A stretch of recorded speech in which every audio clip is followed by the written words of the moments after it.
Narrative of Various Journeys in Balochistan, Afghanistan and the Panjab by Charles Masson, 1842, Volume 1. Audiobook Introduction.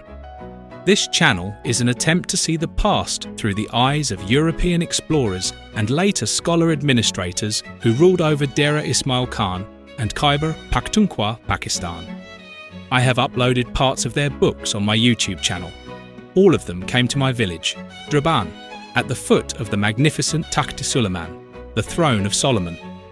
The first was Mount Stuart Elphinstone. He himself stayed in Dera Ismail Khan city, but two European members of his mission, accompanied by Indian sepoys, pushed further. They came to Draban. They tried to climb Takht-e-Sulaiman. They did not succeed, but they looked up at the same mountain that has watched over my people for centuries. Next came T.G. Vinay, author of A Personal Narrative of a Visit to Ghuzni, Kabul and Afghanistan, 1840. Around the same time, or perhaps slightly before or after, the record is uncertain, came Charles Masson, the deserter, the antiquarian, the man who wandered as a faqir between 1826 and 1838. Both Vinay and Masson arrived when the head of the Lohani tribe was still Umar Khan Myankel. Both saw the same chieftain, the same alliances, the same dust rising from Draban. Then, after Sikh rule collapsed, came Herbert Benjamin Edwards, whose A Year on the Panjab Frontier, 1848-49, documented the chaos of annexation. And finally, in 1884, Edward E. Oliver wrote Across the Border, Pathans and Baloch. This volume is Masson's. Volume 1 of his Narrative of Various Journeys. It is the foundation. His journey east, the crossing of the Indus, the borderlands of Dera Ismail Khan. He writes of the Derajat. He mentions Draban, spelled Darahand or Daraband. He describes the approaches to Takht-e-Sulaiman with the eye of a man walking through deep time. Let us cross the frontier with Charles Masson. Chapter 1. In the autumn of 1826, having traversed the Rajput states of Shekhawati and the kingdom of Bikaner, I entered the desert frontiers of the Khan of Bahawalpur, and passing successively the towns and castles of Pulara, Mirgarh, Jamgarh, Martit, and Mozgarh, arrived at the city of Bahawalpur. Although in crossing Rajputana I had met with no obstacles beyond what were presented by the country itself and its sultry climate, they were so considerable that notwithstanding I had been everywhere civilly received and kindly treated, I was delighted to leave behind arid sandy wastes and to find myself in a large populous city surrounded with luxuriantly cultivated fields and groves of stately palm trees. As Bahawalpur is seated on the skirts of the desert, the transition from a land of sterility and solitude to one of fertility and abundance is very striking to the traveller approaching it from the east, and to myself was particularly agreeable, from my purpose of enjoying within its precincts the indulgence of a little repose, which I felt to be warrantable after the toils of the journey I had surmounted. I found, however, that the arrival of a Feringhi, or European, within the Khan's territory had been notified by the governor of Pulara, and it was wished that I should proceed to Ahmedpur that the Khan might have an interview with me. As it seemed, his curiosity had been so far excited that he had expressed a desire to see me. At Bahawalpur, I was the guest of one Khan Muhammad, a man high in authority, if not the governor of the place, and in one or two conversations I held with him, he acquitted himself very fairly, his themes being politics, medicine, the philosopher's stone and religion, fashionable topics with great and learned men in the East. I was astonished at some of his questions about Russia and other European powers, but less so at some curious notions he entertained as to the nature of the Company Sahib, having previously heard from Salim Singh, an officer of the Bikaner Raja, that the Company Sahib was a very good old lady, for whom he had a great respect.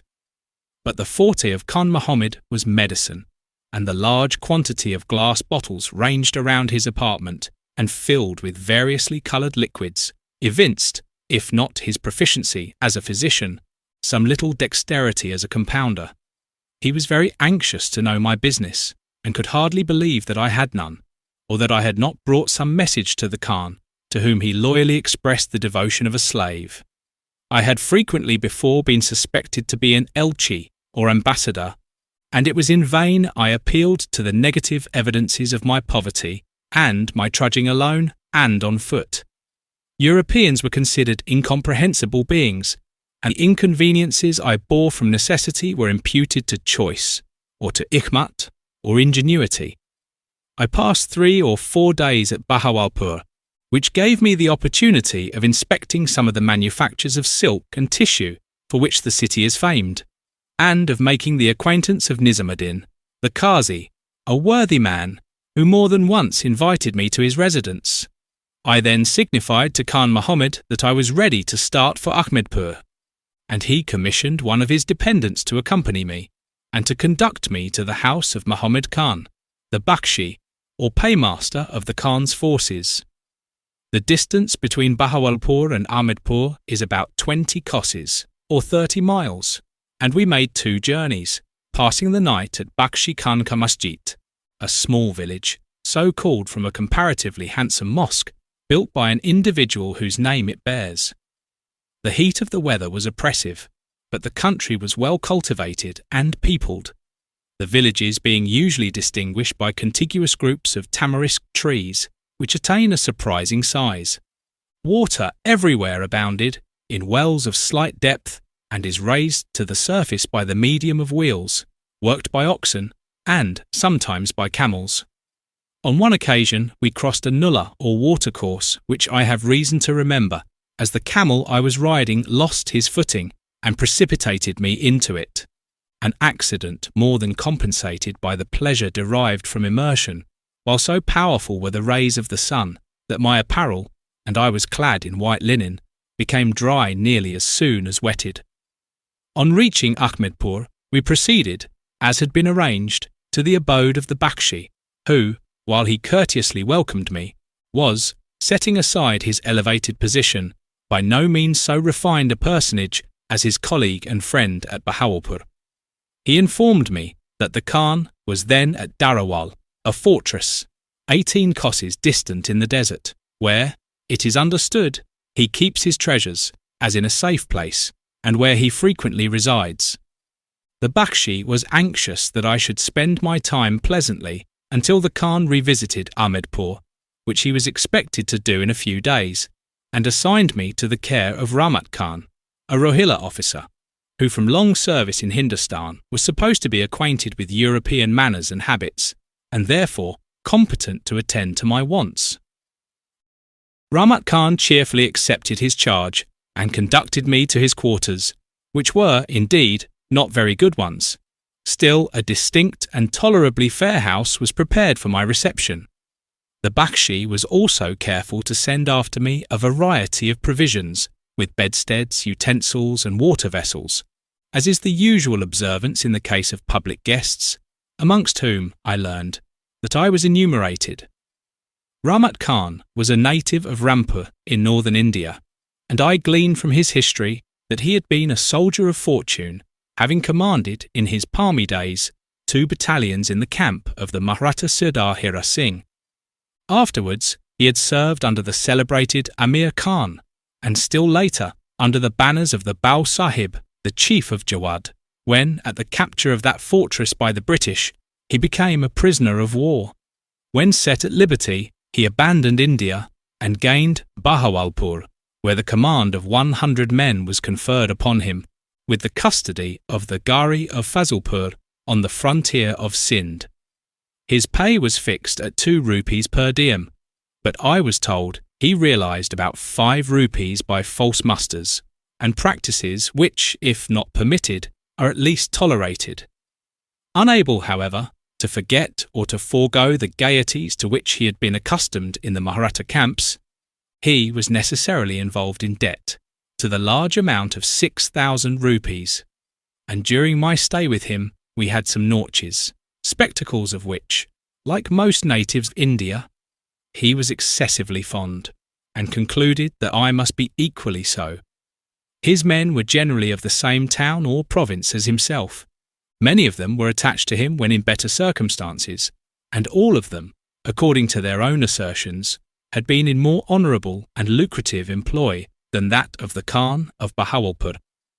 It was not long before the Khan came to Bahawalpur, but as he remained only a day or two and had much business to transact, the Bakshi, bewildered by his accounts and the clamours of the soldiery for pay, forgot to inform him of my presence, and ignorant thereof, the Khan returned to his strong desert fastness, glad to shelter himself in its solitude from the importunities of his dependents and the weighty cares of government. The Bakshi, I found, had been born a slave of the reigning family and had been promoted to his present office by the favour of the present Khan. He is not emancipated, and his pay, as registered, is but 8 annas, or half a rupee daily. Still, having the management of large funds, he is enabled to enrich himself and to live luxuriously. I attended at 2 or 3 of his levees, and was surprised at the freedom with which the meanest soldier addressed him. No delicacy was observed in the selection of language, and I wondered that he called me to witness, as it were, the torrents of abuse lavished upon him. When he dismissed his contentious clients, he conversed with me, and felt the conviction that I was a sirdar of no small consequence, from the circumstance of having made use of my hand in addressing him. He appeared to have little ability, and although considered the head of the forces, he never commands them on service, the post of honour being reserved for the Vizier Yaqub Muhammad Khan. I expressed so strongly displeasure at his forgetfulness that we became worse friends than we had before been, and I told him that I should now continue my journey without seeing the Khan. Fearful to incur blame, in that case, he replied, that I should not proceed, which made me ask him who he was who dared to prevent anyone travelling on God's high roads, to which question he had no answer to make, but evasively suggested that I should engage in the Khan's military service, as he said, one Burra Sahib, some European who had previously visited Bahawalpur, had done. To this I gave a peremptory refusal. I had understood from my Ahmedpur acquaintance that the climate was very hostile to strangers, and I found that Burra Sahib, the European mentioned by the Bakshi, had died from its baneful effects. Indeed, the heat was seriously troublesome, and I was particularly anxious to move forward, which I should have done in spite of the Bakshi's prohibition, had I not been seized by an intermittent fever, which entirely prostrated me. This misfortune increased my anger with the Bakshi, whom I reviled as being the cause of it, and he, apprehensive lest the termination should be fatal, sent the Khan's hakims or physicians, whose insignificant remedies I was obliged to reject, and being ignorant myself of the correct mode of treatment, my case became nearly hopeless. There seemed little chance of the Khan's speedy reappearance at Ahmedpur, and, as little that I should recover if I remained there, I therefore decided upon trying a change of air and locality, and from my inquiries selected Allahabad, a town 20 kosses from Ahmedpur on the road to Sindh. I accordingly left my effects in the charge of Rahmat Khan, and taking nothing but my sword, started before sunrise on the road pointed out to me. From the commencement of the fever, the glare of the sun had been peculiarly irksome to me, and I found it impossible to travel after sunrise, when I was compelled, wherever I might be, to seek the nearest shade and throw myself on the ground beneath it. The country through which I was passing was covered with tamarisk jangle, among which the villages and cultivated lands were sprinkled. The former were seldom visible from the road, but I was directed to them by the creaking of the wheels at the wells. At all of them was what is called a machi, a person, generally a female, who provides lodging and prepares food for the stranger and traveller. I made so little progress that it was 4 or 5 days before I reached Varni, a large village on the roadside, and I was so exhausted that I remained at the machi's house 2 or 3 days, and then proceeded, somewhat recruited, towards Allahabad. The approach to this town was more pleasing than I had anticipated, for the jangle ceasing, I came upon a rivulet of running water, beyond which stretched a large expanse of meadow, and in the distance I beheld the cupola of the principal mosque of the place, embosomed in groves of date trees. As I neared the town, I came upon a veranda, carried around a huge pipal tree, which I found was one of the Khan's hunting pavilions, and as the shade it afforded was very complete, I reposed the greater part of the day under it. I afterwards saw many other such pavilions in various parts of the country, and if simple in construction, they are not inelegant, while admirably adapted for the purpose for which they were formed. Towards evening I moved towards the town, and at its entrance was accosted by a well-dressed person, who at once invited me to his house. I accompanied him, and soon found myself comfortably located. My new friend was most attentive, nor did his goodness merely extend to my entertainment. He proposed also to remove my disorder. He convened the physicians of the place, but their prescriptions were quite as inefficacious as those of their brethren at Ahmedpur, and they laboured in vain to persuade me that conserve of roses and sugar candy could cure inveterate fevers. I had every reason to be grateful for my reception here, but my disease seemed in no wise likely to yield, when in despair I became my own doctor, and, to the dismay of my well-meaning friends, sent for the ajam, or barber, who bled me both on the hands and arms. I likewise drank plentifully of infusions of senna, and whether the remedies were judicious or from other causes, I had the great satisfaction to find myself without fever, although in a deplorable state of weakness. My hospitable entertainer was delighted and astonished at my recovery from remedies he considered desperate ones, but spared neither pains nor expense in the fare with which he provided me, under the idea of establishing my strength. I had found the cuisine of Khan Muhammad at Bahawalpur a very good one, and that of my Allahabad friend was not less entitled to praise. This commendable person, to whom I owe so much obligation, was Salam Khan, Daud Putra, a man of affluent circumstances and the principal authority in his town. I need not testify to his humanity, but may add that he was extremely mild and modest in manners. I learned from his attendants that he was reputed a kimiagar, or alchemist, but more instructed men than he have their foibles, and with me he never discoursed on the subject. Finding myself better, I proposed to return to Ahmedpur, when Salam Khan begged me to stay yet another 2 or 3 days, when he would go there himself, and we should go together. In due time, a horse being saddled for my use, we started. My friend made a respectable appearance, and carried on his back a handsome quiver of arrows, the emblem of rank and dignity, and we were followed by some of his mounted attendants. Salam Khan, being acquainted with the country, passed by a much nearer route than the high road by which I had journeyed, and skirting the edge of the desert, we were not long in reaching Varni, where we passed the night, and in the morning proceeded to Ahmedpur. There we separated, Salam Khan repairing to his friends, and I to my former quarters at Rahmat Khan's. I found that my Rohilla acquaintance was favourably known to Salam Khan for his courteous and Sirdar-like demeanour, and I became cognizant that he was generally respected throughout the country for the same reason. Rahmat Khan received me most cordially, and I had abundant congratulations on my recovery.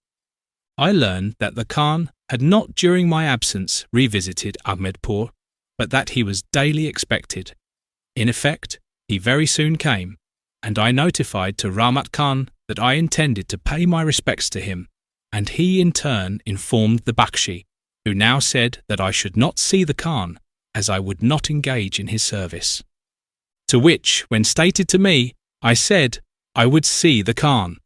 On going, however, to the Khan's residence, for the purpose of an interview, I found that the people at the entrance had been instructed by the Bakshi to refuse me admittance. I discovered it was useless to argue with them, and was about to return, when Muti Ram, the Khan's Hindu Dewan, or Minister of Finance, came out. He did not go so far as to act in opposition to the Bakshi and procure me an interview with the Khan, but, contrary to my wishes and expostulations, alighted from his horse and insisted that I should ride the animal home. The truth was, I was still very feeble, which he observed, and his act at least showed that he was a humane man. I had now determined to continue my journey westward, and was careless about seeing the Khan, as I had really no business with him, thinking only of giving my friend the Bakshi a good lecture before I left. It happened, however, that near the town was a fine meadow, where, now that I felt able, I strolled in the evening. And here, by chance, the Khan, who never sleeps in Ahmedpur, passed me, carried in a palanquin and escorted by a numerous cavalcade. His eye caught me, and he ordered his conveyance to be halted. When he asked who I was, how long I had been at Ahmedpur, and why he had not been informed of it, at the same time making a motion with his hand for me to approach. I had not pressed through the crowd when the Khan resumed progress, but one of his attendants, to whom he had whispered something, apprised me that his lord would be glad to see me in the morning at Darbar. I had scarcely returned to Ramat Khan and told him what had occurred, when a messenger came from the Bakshi, praying that I would call upon him. I accordingly went, and Ramat Khan accompanied me. We found the great man at prayers. When concluded, he joined us, and we had a long conversation, during which I upbraided him for his conduct in detaining me, and then for preventing my interview with the Khan. He entreated me to engage in the service, telling me that the Khan would make over to me his 7 regiments of infantry, with their guns, and sanction the levy of as many more. I repeated what I had before told him, that I would have nothing to do with them. He urged that Burra Sahib had before engaged in the service, and I said, what suited the convenience of Burra Sahib might not suit mine. He then recommended me to proceed and join the Syed Ahmed Shah. And I asked who was Syed Ahmed Shah and what I had to do with him. I was at this time ignorant as to the Syed, and the cause in which he was combating, and knew little more than that he was a deadly enemy of the Sikhs. The Bakshi was then desirous to learn where I intended to go, and whether to Dost Muhammad Khan of Kabul. I answered I should go where and to whom I pleased. He was probably little satisfied with the result of his interview, but he was so subdued that when I spoke sharply to him, he actually trembled, which when we parted afforded a subject of merriment to Ramat Khan. On the morrow I walked to the Killa, or residence of the Khan, and was immediately ushered in at the gate. We passed a well-stocked aviary before being introduced to the Khan's presence. He was seated, cross-legged, on a carpet, reclining on a large pillow, with his left arm resting on a black shield. He was plainly dressed in white linen, but had magnificent armlets of turquoises, set in gold. Before him was lying a double-barrelled fowling piece, and on each side of him European sabres.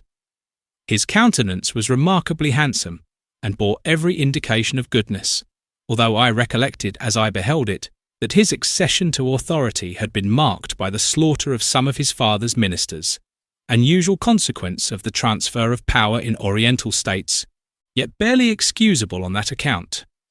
He was not above 23 or 24 years of age. He politely welcomed me, and directed his arms to be shown to me, that I might ascertain their fabric, while he explained how he had procured them. He made few other inquiries, either because he knew from the Bakshi, who was dutifully standing behind him, that I was obstinate in refusing to enter his service, or because aware that I had been recently unwell, he was deterred by good feeling from wearying me. He asked the Bakshi, however, as to my diet, and was told that I ate everything: meat, fish, fowls, eggs, and, as was added, all at the same time, which I doubt not was thought very singular, although I did no more than they do constantly themselves. I soon received permission to depart, the good Muti Ram mentioning that I was feeble, and I had gone a few paces when I was called back to be told the Khan had ordered a sum of money to be carried home with me, for Mimani, or my entertainment. And I saw the Khan himself take 3 double handfuls of rupees from 2 heaps which were piled up before him. I was glad to get away, and paid no attention to the present.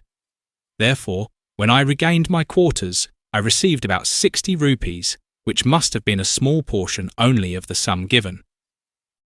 When again in my quarters, I found myself attended by numbers of the officers and men of the battalions, who it seemed had heard of the Khan's wish to place them under me, and they urged me to accept the charge, for then, they said, the Bakshi would be unable to detain their pay and they should receive it regularly. I expressed my doubts whether I should be likely to reform the incorrigible Bakshi, and assured them, apparently to their regret, that I did not intend to undertake the task. I received also another application from the Bakshi, who perhaps thought the kind reception and liberality of the Khan might have softened my resolution. But hearing that I was firm, he signified that I was at liberty to remain as long as I pleased at Ahmedpur, or to go when and where I thought fit. Although I had suffered much from fever and its consequences during my stay at Ahmedpur and its neighbourhood, I had every reason to be gratified with the civility of all classes of the people, and I found them always disposed to be communicative on points within their knowledge. Chapter 2. Bahawalpur. The country of Bahawalpur is bounded on the north by the Sikh provinces of Multan, Mankira, and Leah. To the south, it has the Great Desert, separating it from Jaisalmer. On the east, it touches to the north on the lands of the Sikh chief of Patiala, and more directly east, on the frontiers of the Rajput Principality of Bikaner. Westward, it is defined by the river Indus, which divides it from Mitten Rota, and a slip of territory dependent on Dera Khan, and lower down from Harand and Dajil, provinces of the Brahui Khan of Kalat. From Gudiana, its frontier town on the Patiala side, to Chutta Ahmedpur, where it connects with northern Sindh, the distance is 180 kosses, or about 270 miles.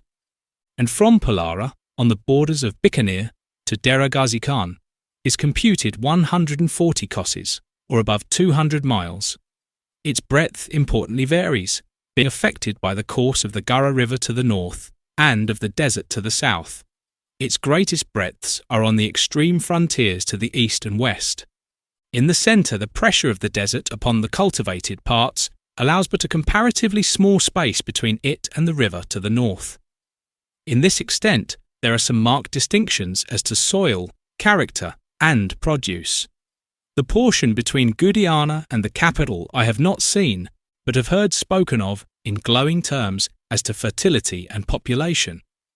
The accounts may be credited, as its fertility would be secured by the vicinity of the Gara, and fertility would induce population. The portion of desert stretching eastward of Bahawalpur to Bikaner is of course but little productive, yet, as in many parts of it the surface has more soil than sand, there are, amongst other inhabited localities, the bizarre towns of Palara, Murut, and Mosgar, which drive a considerable trade in grain with the neighbouring states. In this tract also the camel thrives exceedingly, and finds ample sustenance in the prickly and saline plants which cover the surface. Neither are there wanting numerous herds of horned cattle, which are, however, continually shifting their position, being guided by the convenience of water.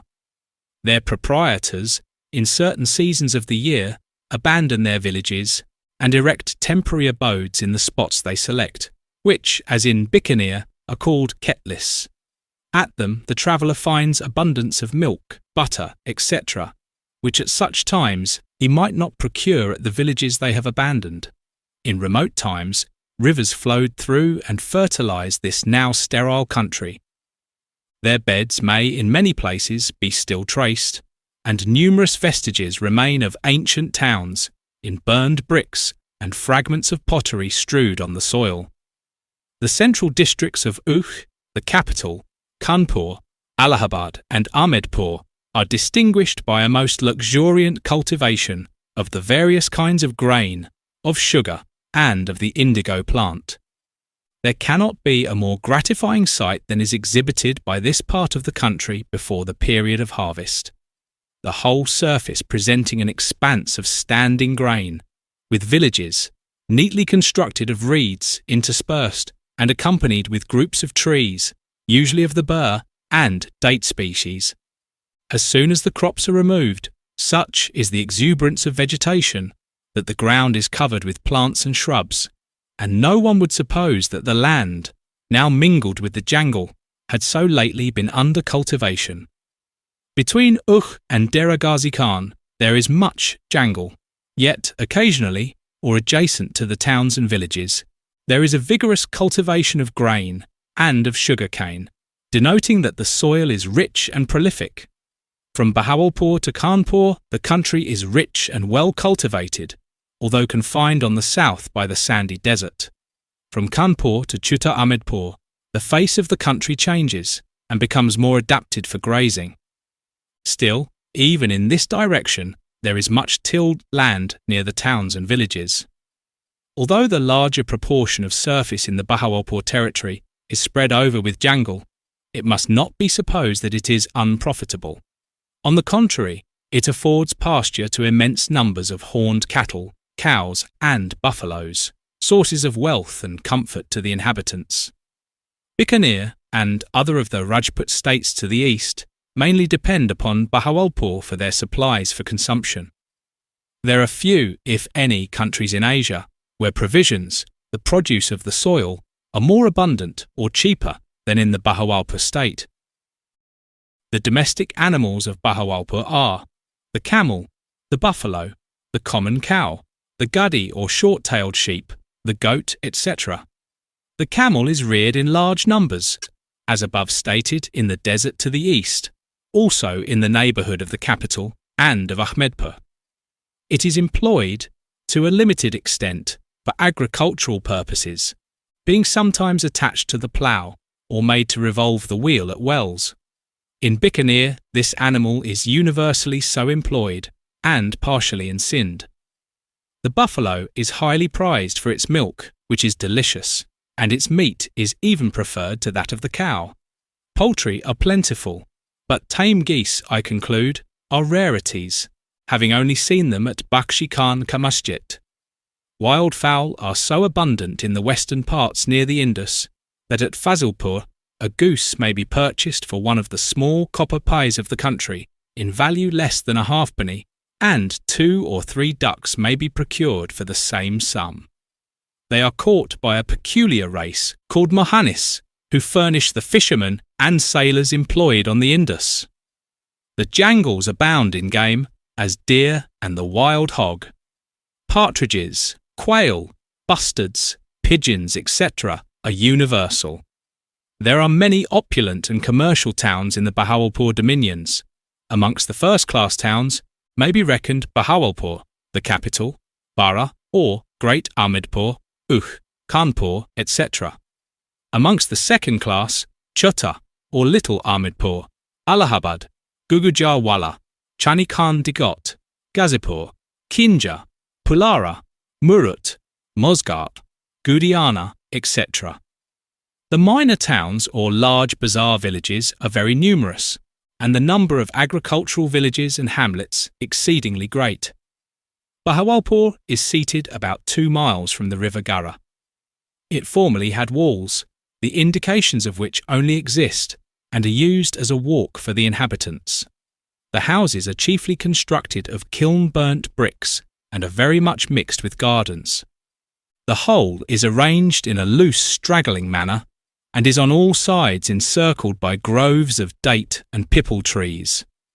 The public buildings are not very remarkable, neither are any of the Khan's palaces attractive residences. There is, indeed, a handsome stone masjid in progress of erection. This town is the seat of many manufactures, some of them costly, and has a large trade. It is 60 kosses from Multan, 120 kosses from Bikaner, and 60 from Dera Khan. Bara Ahmedpur, from having been merely a cantonment, has become an extensive and commercial town, as well as the principal residence of the Khan. It is seated on the verge of the desert.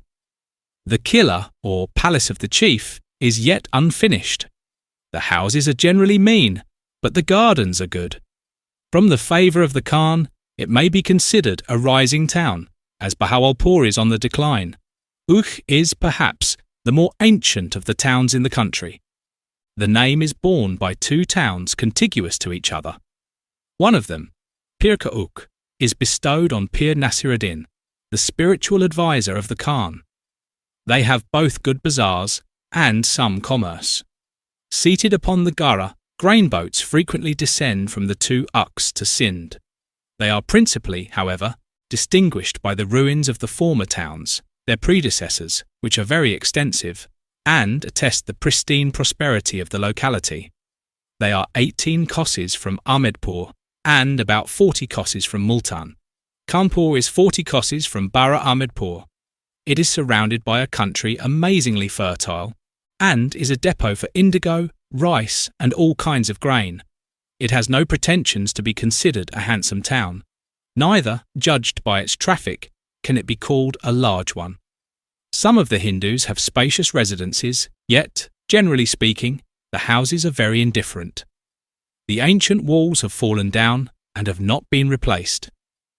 Without their ruins are many dilapidated sarais and other buildings.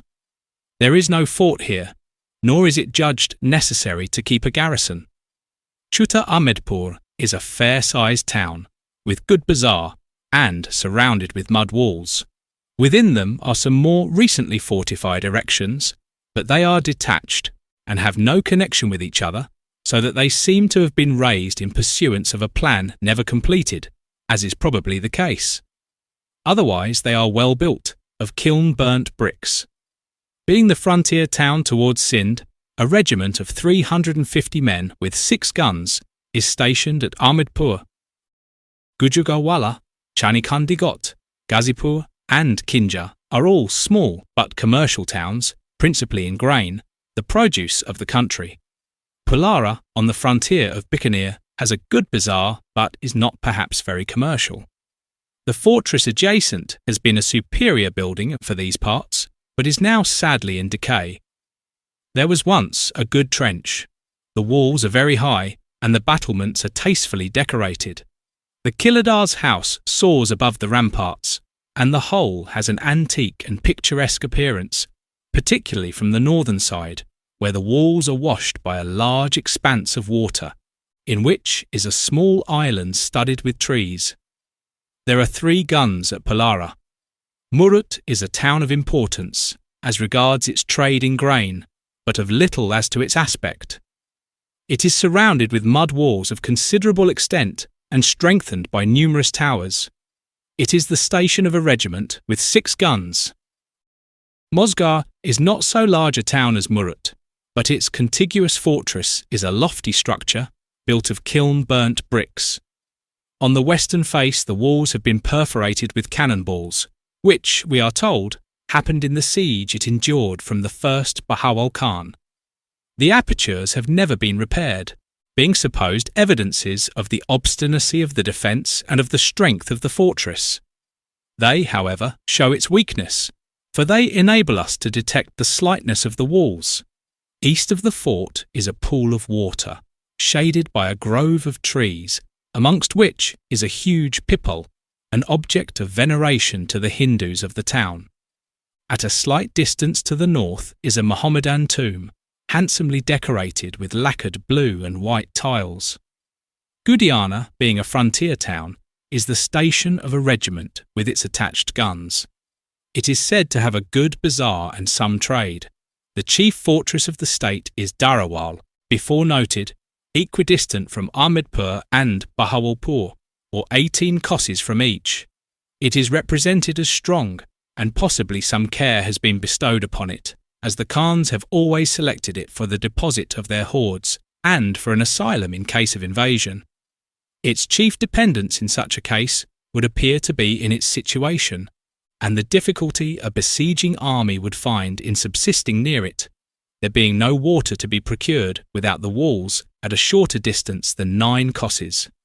It has been seen that the desert between the capital and Bikaner is abundantly stocked with fortresses, which were formerly more needed than at present. Besides those enumerated, the garis, or castles, at Jamgar and Mirgar are built of kiln-burnt bricks, but have no longer garrisons. 6 kosses from Chutta Ahmedpur is Fazilpur, also a gari, with a garrison of 150 men, which furnishes a detachment of 15 men to Kandari, a ruinous castle in the desert, in the direction of Jaisalmer. Kandari is 27 kosses from Fazilpur and the limit of the Khan's territory. The troops consist of 7 regiments of infantry, of 350 men each, forming a total of 2,450. To each regiment are attached 6 guns, which may suppose some 400 artillerymen. There are, besides, foot companies of Rohillas and Pathans of 50, 100, and 200 men each, under their respective officers, having each one 2 or 3 nishans, or standards, as the case may be. These men possibly amount to 1,000. There are, moreover, horsemen in regular pay who can scarcely exceed in number from 2 to 3,000. The grand total of the army may be from 6 to 7,000 men. They are badly equipped, irregularly paid, and, I suspect, not very warlike. The regiments have no sort of discipline. The natives affirm the military force to consist of 14,000 men, which I think can only be correct as including all the Jagirdars and others whom it might be possible to assemble in case of emergency. The annual revenue is estimated at 18 lakhs of rupees, 1/2 of which is paid to the Sikhs. But then, the Khan rents from them the city and territory of Dera Ghazi Khan for 3 lakhs of rupees, and it is believed that he gains 2 lakhs thereby. The reigning chief at Bahawalpur is of a Jet family, called Daud Putra, or the Sons of David. They formerly lived about Shikarpur, but becoming numerous and, perhaps, refractory, they were expelled, and crossing the Indus, possessed themselves of the country, where they established separate and independent chiefships. Many of their leaders built towns, to which they gave their respective names, hence Bahawalpur, the town of Bahawal, Ahmedpur, the town of Ahmed, Fazilpur, the town of Fazil, Sabzal Kot, the Kot or fort of Sabzal, etc., etc. There is mention in the history of Amir Taimur of a notorious freebooter named Daud in the vicinity of Shikarpur, and this good man may have been the ancestor of the present Daud Putras. I know not how long the various leaders may have subsisted in a state of independence or subject to the sovereignty of Delhi, but the dislocation of the Chagatai Empire permitted Bahawal Khan, the grandfather of the present Khan, to reduce them all and to make himself absolute. He grew so powerful as to be the terror of his neighbours, and to resist the claims of tribute made on him by the Durrani monarch of Kabul, Timur Shah, who found himself compelled to enforce it with an army. Bahawal Khan died full of years and renown, and was succeeded by his son, Sadat Khan, favourably known to Europeans by his cordial reception of the British embassy to Kabul in 1808. At a subsequent period, he compromised himself with Maharaja Ranjit Singh, whose conquests had extended his authority over Multan, and Sadat Khan, unable to oppose him, was constrained to purchase peace by submission and the payment of an annual tribute. He died soon after, and left his enfeebled sway to the present Bahawal Khan. This chief, I have before observed, has a prepossessing appearance, and I believe is generally popular. His ministers relieve him in great measure from the toils of government, and his time is principally occupied in amusements, of which shikar, or the chase, is the most prominent. He has, however, other accomplishments, and is a very tolerable mechanic. Since my visit to Bahawalpur, the train of events in these quarters had brought about a treaty between the Khan and the government of India, by which his relations with the Sikhs were placed on a secure footing, and a British resident or agent was located at his court. In the commencement of the unfortunate expedition against Kabul in 1838, the awkwardness of the political officer employed to procure the cooperation, so far as necessary, of the Khan, had nearly involved that chief in embarrassment with the British government, and, in despair, he was thinking of terminating his existence by a dose of poison. Luckily, Sir Henry Fane proceeded down the Satley and Gara in his route to Bombay and visited Bahawalpur. His straightforward manners dispelled the doubts and apprehensions of the bewildered chief, and Sir Henry had the gratification to save a good man from the evils which threatened him. Chapter 3. I had arranged for departure from Ahmedpur when I learned that Yaqub Muhammad Khan, the Khan's chief minister, or Bazir, was proceeding to Dera Khan and Sangar with an army for the purpose of compelling the petty chief of the latter place to pay tribute. It became, therefore, partly necessary to shape my course according to the vizier's movements, as both the places lay in my route, and it might not be prudent to enter the Sangar district until some arrangement had been made. I consequently kept myself informed of Yaqub Muhammad Khan's plans, and when he finally marched from Ahmedpur, I did so likewise. The distance from Ahmedpur to Dera Khan is computed at 60 kosses, or 90 miles. Numerous villages and small towns occur on the road, and 2 or 3 considerable ones, as Kinja, etc. Some of them are held by the Sikhs, whose territory on this frontier is curiously dovetailed into that of the Khan of Bahawalpur. I noted that all those under Sikh rule were more flourishing in appearance than those under the Mohammedan government, as well as being much more cleanly. This I accounted for by supposing that the Hindus, always the principal inhabitants, felt themselves at liberty under Sikh sway to display their wealth, whereas under Mohammedan masters they were studious to conceal it. The surface of the country was generally covered with jangle, of long grass and tamarisk trees, in some places so dense that it was difficult to pass through it. I, however, suspect that we were conducted by a circuitous route, and that there was a much better and more open route by which the army marched. The jangle swarmed with wild hogs and deer, and in many spots we remarked the grass trodden or beaten down, indicating they had been scenes of the Khan's hunting exploits. On such occasions, a large tract is enclosed by multitudes collected from the country around. They gradually close in upon the pavilion in which their ruler, with his favoured attendants, is seated, driving the animals, hemmed in within the circle before him. Then he deliberately aims at them and estimates his triumph by the number of the helpless victims he brings to the ground. It was not without emotion that I approached the river Indus, hallowed by so many historical recollections, and now the boundary, as once possibly the parent seat of the Hindu races. I found it, perhaps, nearly as low as it could ever be. Still, its bed was most extensive, and at the point we crossed must have been 3 miles in breadth. There were 2 or 3 boats at the ferry, but the wide expanse of sand and the scanty reeds and shrubs fringing the opposite shores gave a feature of loneliness to the prospect, which required the strength of associations to relieve. Numerous on the borders were the tracks of tigers, which, from such tokens, must be very common, although they are seldom seen, and, I learned, seldom do harm. I felt, however, a deep interest of another kind in reflecting on the people and scenes I was about to leave behind, and on the unknown lands and races the passage of the river would open to my observation. If a feeling of doubt for a moment clouded my mind, one of pride at having penetrated so far removed it, and encouraged me to proceed farther. 3 or 4 miles beyond the river we entered the immense assemblage of date groves and gardens, amid which the large, populous and commercial town of Dera Khan is situated.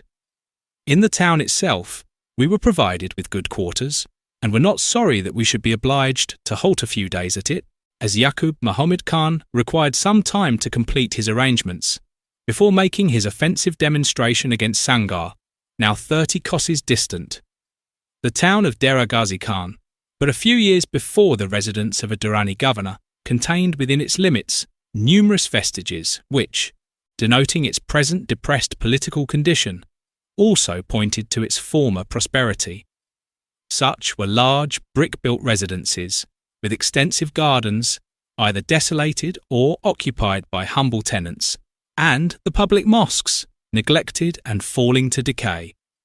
The bazaars, with no pretensions to appearance or even cleanliness, were still capacious and well supplied, and the merchants carried on a good trade. Dera being one of the commercial marts visited by the Lohani merchants of Afghanistan, while it does good business with the immediately adjacent parts. During our stay here, we spent our Christmas Day, and the abundance of everything enabled us to regale ourselves bountifully, while we enjoyed the luxuries of fresh grapes, pears, and apples brought by the traders from the orchards of Kabul. The nights here were particularly cold, and the days equally warm. Indeed, the vicissitudes of temperature at Dera render it an unhealthy place, and strangers are liable to intermittent and other fevers. The Mohammedan inhabitants complained much of their misfortune in being under Sikh domination, while the Hindus joined with them in deprecating the rapacity of the Bahawalpur chief who farms the revenues from Maharaja Ranjit Singh. Both parties also united in regretting that the Durrani power had passed away, and amongst their ancient governors they affectionately remembered the Nawab Jabbar Khan, extolling his liberality and his humanity. The Vazir being at length prepared to march, we started with him and contrived to pass the night in the village near to which he encamped with his troops. We had now a better opportunity than before of observing his little army and its composition. There were about 3,000 men, horse and foot, with 6 guns. The appearance of the soldiers told little for them, and if by that test their prowess in the field might have been estimated, I should have thought them lucky to escape collision with a determined foe. On inquiry as to the means of opposition at the command of the Khan of Sangar, I was told that he was personally a brave man, and that he had a body of 700 good horse, mostly Afghans, and more than a match for the whole of the Vizier's force, besides the less esteemed foot levies from his ryots or subjects. It was not, however, expected by the best informed that a contest would take place, but that, after a little blustering, the Khan would submit with the best grace he could and pay the tribute, 30,000 rupees demanded of him. For even should he succeed in discomfiting the Vizier, he would be apprehensive of drawing down upon him a large Sikh force when he would be compelled to abandon his country. We marched through the lands dependent on Dera Ghazi Khan without much order or precaution. But on entering the domain of Sangar, the Vizier observed greater vigilance, especially as reports were rife that the Khan's intentions were warlike. Indeed, we halted at the first village, and Yaqub Muhammad Khan showed no disposition to advance, seeming to await the arrival of his opponent, who, it was said, was advancing to his encounter. We were accommodated in this village, placed on a mound, and had an excellent view of the camp on the plain beneath. The delay became so tedious that we heartily wished matters would be settled one way or the other, that we might continue our journey, which, so far as security was concerned, we might no doubt have done, but the Vizier did not appear to wish it. It chanced that one afternoon an alarm was raised in the camp that the Sangar force was in full advance and had interrupted the foragers. Yaqub Muhammad Khan immediately mounted and rode towards his foe, followed by horse and foot in the greatest possible disorder. The guns were left in the camp, which was entirely deserted. About sunset the force returned, having met with no enemy, whom probably they did not seek, but the nagaras, or kettle drums, were beaten before the Vizier with as much noise and parade as if he had gained a victory. 2 or 3 days after, a settlement was effected. The Sangar chief paid, or engaged to pay, the sum required of him, and Yaqub Muhammad Khan retired from his frontier. We now followed the road to Sangar, where we were courteously received and hospitably entertained by Asad Khan, the chief who had so lately been pugnaciously inclined. He was, I found, a Baloch by nation, and a stout, well-looking man of about 45 years of age. He complained of the encroachments of the Sikhs, and lamented he had not more powerful means to resist them. He was, moreover, very anxious to be supplied with restorative medicines. With these I was unable to oblige him. As to his position with the Sikhs, I could comprehend that it was unfortunate, for it required little foresight to feel the conviction that, enclosed as was his small territory by the confines of those powerful neighbours, it would hardly elude their grasp eventually.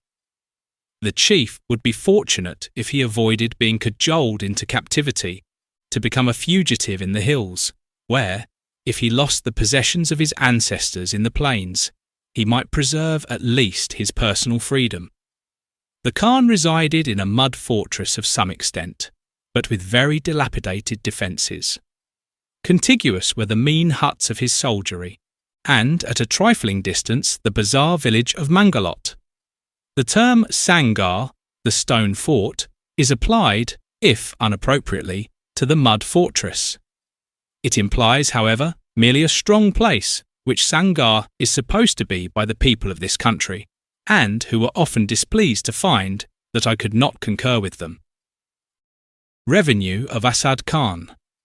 The revenue of the state was said to be 1,20,000 rupees, of which, it has been seen, the Khan of Bahawalpur, at the instigation of the Sikhs, or in exercising the privilege of the stronger party, enforces the payment of 30,000 rupees. It is due to Asad Khan to record that he has, in more than one encounter, proved himself a brave soldier, and on one occasion he gained a splendid advantage over the Sikh governor of Mankera in an action fought on the banks of the Indus. Some years after I saw him, it became the policy of the Sikhs to possess themselves of Sangar, and they did so after a well-contested struggle, in which Asad Khan sustained his former reputation and gave them 2 or 3 defeats. He sought refuge in the hills, and has since been little heard of. In continuing our journey from Sangar to the north, we passed through a tract of country compressed between the river and the hill ranges to the west, the road sometimes nearing the one and the other. The skirts of the hills presented a change in the vegetable productions, and we were pleased to breathe a purer atmosphere. Villages were less numerous and very meanly constructed. The inhabitants were Pathans, and the Pashto dialect was spoken by them, although they generally understood that of the Panjab. The cultivated produce was similar to that of the southern parts, and turnips of large size were largely grown as food for cattle. Herds of buffaloes were everywhere grazing in the rank pastures of the jangles. 30 kosses of road distance led us beyond the Khan's frontier, and we entered a more fertile tract, dependent on the town of Dera Khan, held by the Sikhs. It is smaller than Dera Ghazi Khan, but is clean, and has a good and well-supplied bazaar. Cultivation around it is not only general, but choice. Besides some sugar cane, there were fields of poppies, from which some opium is extracted. The villages have an appearance of greater comfort than those of Sangar, evincing at least the mildness and protecting influence of the Sikh government, although no advantages can compensate, to their Mohammedan subjects, the idea of subjection to infidels, and the prohibition to slay kine, and to repeat the azan, or summons to prayer.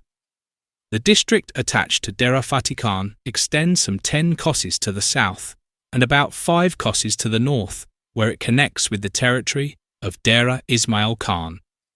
It is worthy of note that it is the only tract west of the Indus bona fide retained by the Maharaja Ranjit Singh, although he has reduced all the countries immediately bordering on that river to a state of tributary allegiance. Superstition of Ranjit Singh. I have heard it observed that he has a superstitious notion which renders him averse to establishments on the western bank. That he has overcome such prejudices or departed from his prescribed policy in this instance may be owing to the superior fertility of the district, and that it was deemed advisable to occupy Gerong, a fortress reputed strong about 3 kosses west of the town, and where are a few guns and a garrison of 300 men. At Dera Khan there were no troops. From Dera Khan, our road mostly led along the river banks. The jangle became more intricate and the villages farther apart and more rudely built. For we were now in the territory of another Mohammedan ruler, the Nawab of Dera Ismail Khan. The cultivation, when occurring, was wheat and turnips. At this season, the wheat had just appeared above the surface, and it is the custom to allow cattle to graze the rising crops, which, so far from causing injury to them, is said greatly to increase the vigour and productiveness of the mature plants. 40 kosses brought us to Dera Ismail Khan, immediately before reaching which we passed the large village of Murad Ali. This Dera is a newly built town, about 3 miles from the river, its predecessor seated thereon having been carried away about 3 years since by an inundation. So complete was the destruction that of a large and well-fortified city, no token remains to testify that it once existed. 2 or 3 date trees have only survived the wreck of its groves and gardens, in graceful majesty exalting their heads amongst the surrounding desolation. The new town promises to become very extensive. The bazaar is already spacious and of commodious breadth, an improvement on the general arrangement of Indian towns, where bazaars are mostly, of all parts, the most narrow and confined. On the destruction of the old town, the village of Murad Ali became of consequence, being the temporary resort of the Nawab and inhabitants, and the new town lying about 2 kosses from it, they will likely in time become incorporated. Indeed, the various buildings with the sarais already nearly fill the intermediate space. Dera Ismail Khan is one of the greatest marts on the Indus, and an entrepot for the merchandise of India and Khorasan passing in this direction. Few sites have a greater commercial importance. The customs levied form the chief source of revenue. The new fortress is not one of strength, the Sikhs forbidding the erection of too substantial a place of defence. It is small in extent, of a rectangular form, with angular towers on which are mounted 6 pieces of ordnance, taken in an engagement with the chief of Tak. The walls are high, but there is no trench. The inner fort, or fortified residence of the Nawab's family, is protected by a ditch. The walls are lofty, and the several faces are defended by jinjals. The district belonging to Dera Ismail Khan extends about 40 kosses to the north and 35 kosses to the south. The Nawab, moreover, exacts tribute, either on his own account or on that of the Sikhs, from most of the petty rulers around him, such as those of Kalaichi, Daraband, Marwat, Isakel, and Kalabagh. His gross revenue may be about 3 lakhs of rupees, of which the Sikhs take 1/2. His military retainers are few, but in occasions of need he calls forth a levy from his country and his neighbours. While I was in the country, it became necessary to assemble a force to proceed against Marwat, and I was astonished to see collected on the plain an array of 2,000 horsemen, comparatively well mounted and equipped. The father of the actual Nawab, who was visited by Mr. Elphinstone in 1808, possessed a fertile country east of the river, comprising the rich and populous districts of Bakka, Leah, and Mankira, while on the western side his authority extended to Sangar. He was dispossessed by the Sikhs and died shortly after. The conquerors have assigned the son, the present Nawab Shir Muhammad Khan, a slip of land west of the Indus for the support of himself and family. 7 kosses northwest of Dera is the small bazaar town and detached castle of Kuya. It has a garrison of 50 men and is the frontier post on the side of Tak. 12 kosses north is the town of Bahawalpur, situated, as its name implies, under the hills. Besides these, there are no other places deserving the appellation of towns, if we accept Murad Ali, before mentioned. The water of the new city is supplied from wells and is reputed unwholesome.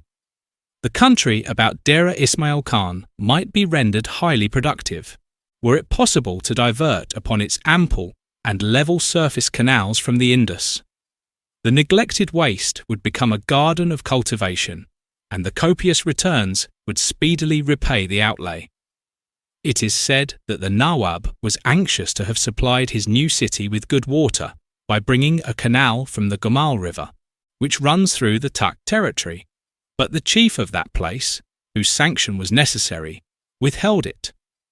There can hardly be said to be jangle in the immediate vicinity of Dera Ismail Khan, the wide open plain being merely occasionally sprinkled with karita bushes, whose red blossoms have a delightful appearance in the spring season. Near the villages are always a few bur trees, the fruit of which is eaten, and sometimes the palma ricinus with its tufts of scarlet flowers, but no other trees. Tuberoses are indigenous here, and springing up unheeded in the jangle, they are, when cultivated, the favourite flowers of the parterre. Origin of the three Deras. It may be noted that the three Deras west of the Indus have an antiquity of nearly 300 years, superseding necessarily more ancient towns. They were originally Deras, or camps of chiefs, whose names they now bear, a mention of whom occurs in Farishta and is thus stated in Dow's history. In 1541 or thereabout, Ismail, Ghazi, Bati, and Biloka Duda, Doda Baloch, all governors of various provinces in that part of the country, acknowledged the title of Shir. The Nawab Shir Muhammad Khan is about 35 years of age. Although believed to feel keenly his dependent situation on the Sikhs, his chagrin does not prevent him from being corpulent, as becomes a Nawab, or from amusing himself with many childish diversions. Indeed, it seems the principal business of those about him to find subjects fit to excite his mirth, and to enable him to while away his existence. Hence, he entertains fiddlers, wrestlers, keepers of bears and of monkeys, and often enjoys the spectacle of ponies fighting in his flower gardens. When one of the animals gives the other a good shake of the neck, the Nawab claps his hands and cries, "Wah! Wah!" His attendants do the same, and the apartments resound with clapping of hands and shouts of "Wah! Wah!" It is wonderful how all seem to delight in the sport. He is fond of hunting, and is very dexterous with his bow. He also prides himself on his strength, and it is asserted he can break the horns of an ox from the living animal. Overlooking these foibles, he is kind and good-natured, and pays great attention to his mother. His minister was Sherin Khan, a Durrani, whose power was so great as to be irksome to the Nawab. There was great distrust between them, and when the Nawab entertained men, the minister, who lived at Morad Ali, did the same. The latter commanded the force which discomfited the Tak army some time since, and is said to have received 1 lakh of rupees from Sirwar Khan as a bribe to conclude peace. While I was at Dera, Ranjit Singh ordered the Nawab to repair to Lahore. He accordingly made preparations for the journey and called upon Sherin Khan for funds to defray the outfit and expenses. The minister alleged inability to meet the demands, whereupon high words arose and the Nawab determined to institute an inquiry into his accounts. I left before the matter was settled, but learned that Sherin Khan thought fit to retire to Bahawalpur. Chapter 4. The Nawab was soon informed of my arrival, and as soon conveyed his desire to see me. In the interview which followed, he was very gracious, and at its close gave particular directions that every attention should be paid to me. While apologising that the unfinished state of the buildings prevented the assignment of a house for my abode, he ordered tents to be pitched within the citadel in which he resided. I remained some time his guest, saw a good deal of him, and always found him most affable in manners and remarkably free from any affectation of form or state. One day he produced a variety of articles, belonging once, he said, to Sarkis, an Armenian merchant or traveller who was murdered within his territory by Afghan or Rohilla servants. Amongst them were Armenian Bibles and prayer books, sundry accounts and many English quack medicines, the virtues and properties of which the Nawab was very anxious to learn. I explained to him the miracles they professed to perform, according to the labels and papers attached to them, but conjured him to be considerate enough not to employ them, as age had probably impaired their efficiency, if ever they had any. He also introduced a former slave of the unfortunate Armenian, who detailed the mode of assassination of his master. The Nawab never failed to send for me when any amusements took place, and they were so incessantly repeated that some little philosophy was requisite to sit patiently during their exhibition. When nothing more unusual was at hand, recourse was had to his musicians and minstrels, and their concerts, although highly charming to him, were of all things the most distasteful to me. He sometimes intimated a wish that I would remain with him, and his people would endeavour to persuade me to engage in his service. But I gave them to understand it was impossible, and the Nawab, perhaps conscious there was little inducement, did not press the matter. As Europeans are considered necessarily expert artillerists, he more than once ordered his guns to be taken on the plain for practice at a mark. He was himself, however, their sole pointer, and when he made a tolerably good shot, he toddled away as if deterred by modesty from listening to the plaudits which burst forth. There was living at Dera a Hindu Gosin of great repute, upon whom I called, as he sent me a message that Elphinstein Sahib had paid him a similar compliment. However that may have been, the sage of Brahma was a bland old gentleman. He received me very politely and sent a tray of sweetmeats home with me on my departure. 2 Sikh retainers of Hari Singh, Maharaja Ranjit Singh's viceroy on his western frontiers, were also resident at Dera. They occupied a large house in the town, and once or twice I visited them. In one of their apartments was the Granth, or sacred book of the Sikhs, and many of the Banyas were accustomed to attend and read it, which they always did aloud. It was preserved with great care and approached with reverence. I was yet in this town when Maha Singh, one of Hari Singh's officers, arrived with 60 horsemen, demanding the sum of 60,000 rupees and bearing a summons upon the Nawab to attend the Maharaja at Lahore. These men crossed the river and suddenly one morning entered the citadel before the Nawab had risen. They talked very loudly, asking what sort of a darbar was that of Dera, there being no one to receive them. The claim could not be evaded or resisted, and Maha Singh and his party were stationed in the town and provided sumptuously at the Nawab's charge until he should be able to pay the amount called for. By a similar process, Hari Singh collects tribute from the petty chiefs west of the Indus, and simultaneously another party of equal strength was dispatched on an analogous mission to Sirwar Khan, the Nawab of Tak. During Maha Singh's stay, the Hindu festival of the Holi occurred. It had not before been publicly celebrated by the Hindus, but this year they had not only permission, but the Nawab gave a largesse of 200 rupees to his own Hindu soldiers to enable them to divert themselves worthily, only enjoining them to refrain from their joyous demonstrations within the precincts of the citadel, in respect to the feelings of his aged mother.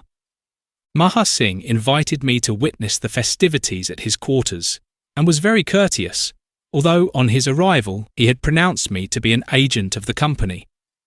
It will have been seen that Dera afforded no lack of amusements. The bazaar, with its large concourse of strangers, was itself perhaps the most interesting spectacle.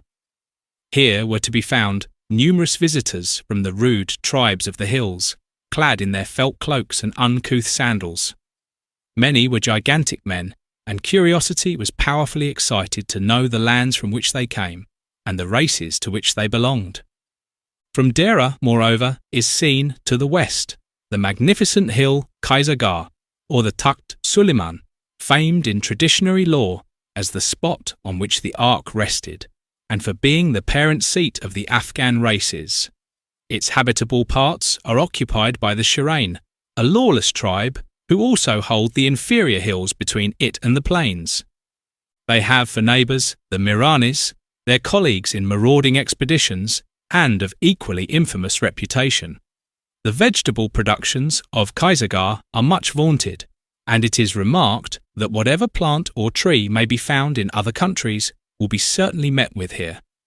Firs and olives are abundant on its sides, as generally over the minor hills of the range. The weather beginning to grow sultry, and inactivity becoming irksome, my thoughts turned towards Kabul and its cool climate. I was scarcely competent to appreciate the information I acquired as to the better mode of reaching it, but finally decided to gain Tak, and endeavour to find companions on the route followed by the Lohani merchants. I accordingly took leave of the good Nawab of Dera and passed on to Kuya, a small bazaar village with castle, 7 kosses distant. I then entered the Takht territory at Pota and, successively leaving Otara and numerous villages behind me, reached the town of that name, computed to be 30 kosses distant from Dera Ismail Khan. The country from Kuya to Pota was barren enough, but afterwards it was well cultivated, as water abounds, and in addition to the various kinds of grain, much cotton is produced. I was civilly received at all the villages, and had no difficulty in procuring entertainment and lodging. The approach to Tak from the east is distinguished by an avenue of full-grown mimosas, extending perhaps 3 miles. The town itself is surrounded by a mud wall of tolerable height and solidity. It has numerous towers and 2 or 3 gates. Within the town is a citadel, where resides the chief. The walls are lofty and strengthened with a broad and deep trench. It is built of kiln-burnt bricks, and at the 4 angles are ample towers, provided with 12 or 13 pieces of artillery. The interior of this fortress is very intricately disposed, and Sirwar Khan, who planned it, appears to have been determined to place it out of the power of his neighbours to drive him out of his nest. It is the most massive piece of defensive erection I have seen in these parts, if Durong be accepted, which I have not seen. Sirwar Khan, the Nawab, is constantly employed in building. No one knows what he does, but everyone witnesses the egress and ingress of labourers laden with bricks and rubbish from and into the gates of his citadel. It is believed that a faqir predicted to him that the duration of his rule and prosperity depended upon his never ceasing to build. Tak is famed for its fruits, which are plentiful and cheap. Its gardens yield grapes, oranges, pomegranates, citrons, plums, apples, and so on. East of the town is an immense grove of shatut, or long mulberry trees, which have attained a size superior to any I have elsewhere observed. The bazaar of the town is not extensive, nor do I believe the commerce to be large, or so much so as to allure the residents of wealthy Hindus as at Kalichi and at Dera.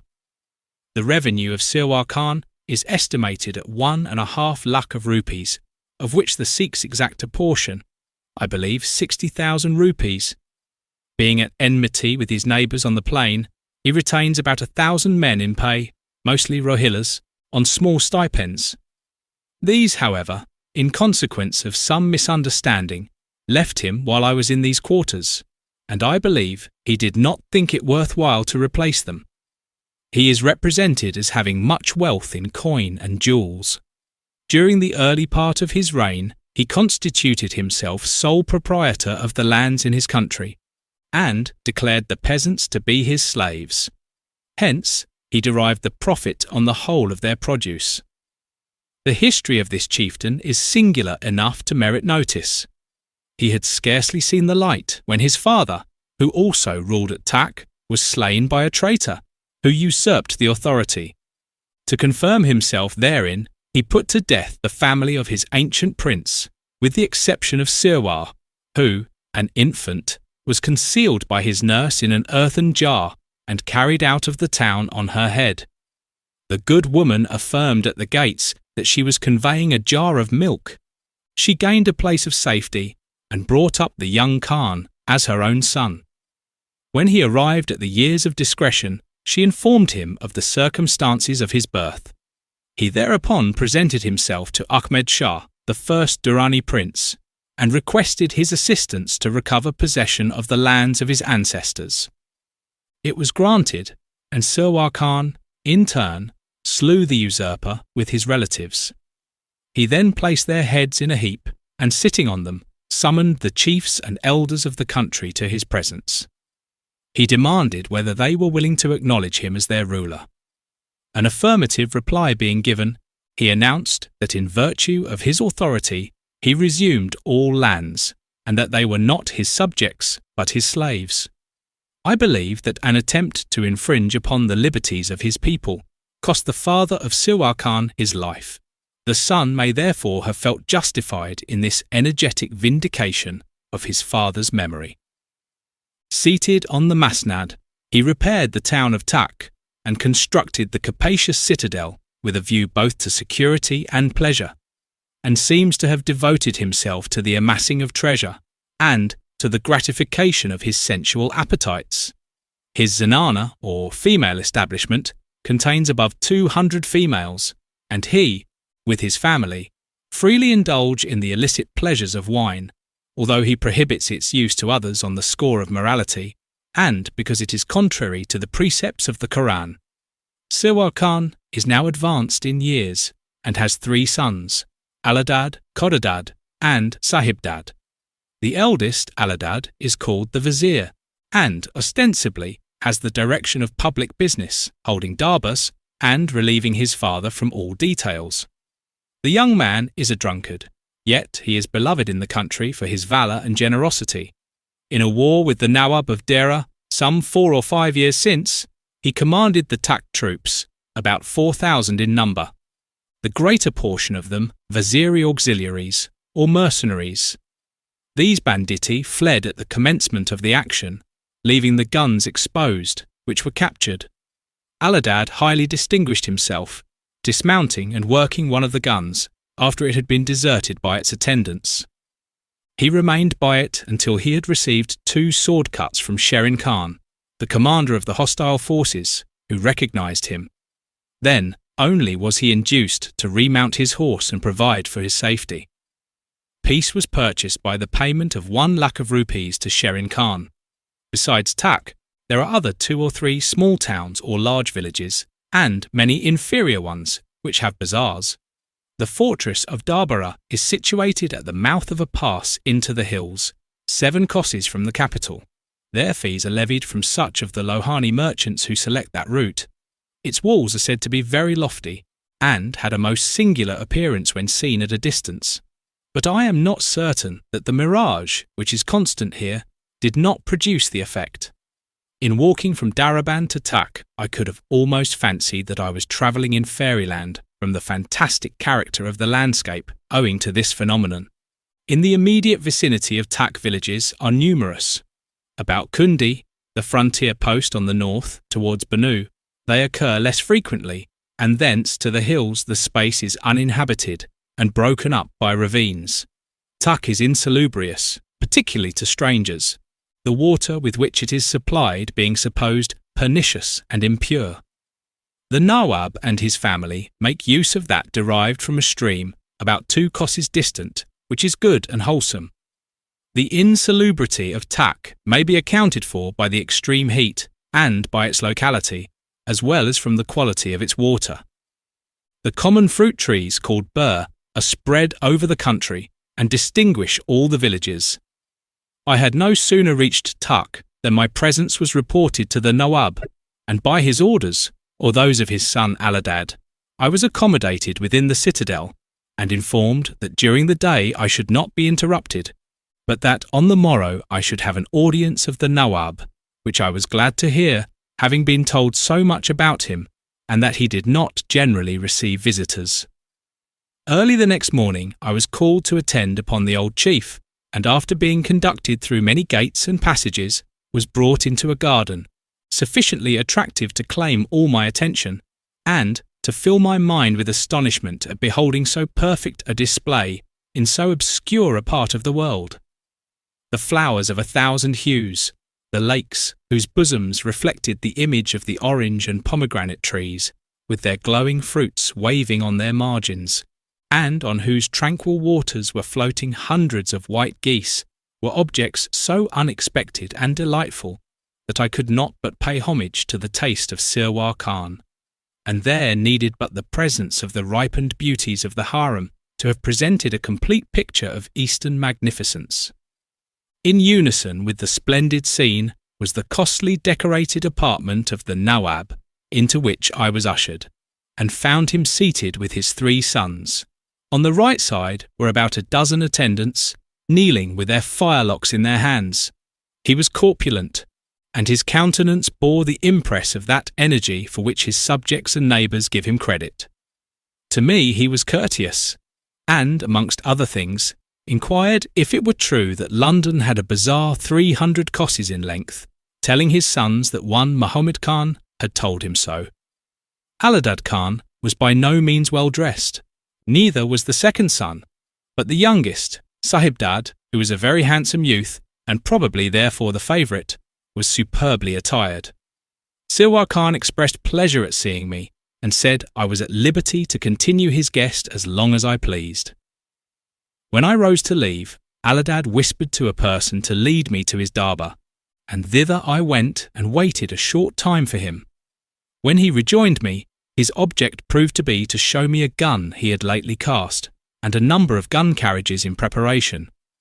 I discovered that he had acquired the art of casting cannon, and that he was a very good carpenter, for certainly his workshops did him no little credit. He was wonderfully civil, bade me enjoy myself at Tak, and we parted. I found that my journey to Tak was not likely to increase my chances of making my way to Kabul, for I could gain no information on which I could act, and when I mentioned the subject to Aladad Khan, he told me, if I stayed a year with him, he would then give me trustworthy companions and guarantee my arrival at Kandahar. To this proposal I would not consent, but he was in no wise offended at my refusal. One evening he returned home so inebriated that it was necessary to hold him on his horse. He was attended by a numerous cavalcade, and passing my apartments happened to think of me and sent for me. He insisted that I should take a cup with him, and called to his people to produce the flagons, which were concealed beneath their cloaks.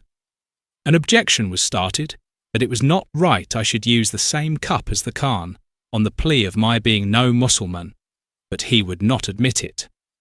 He then made me accompany him to his quarters, and on the road, as he held my hand, and I was on foot, I was in no small dread of being trampled on by his horse's hooves. There was, luckily, not far to go, and when we gained his apartments, the crowd was dismissed, and only 2 or 3 persons with his musicians remained. He was very elate, and much pressed me to remain with him, to make, as he said, shells, and cross the river, and attack the Sikhs.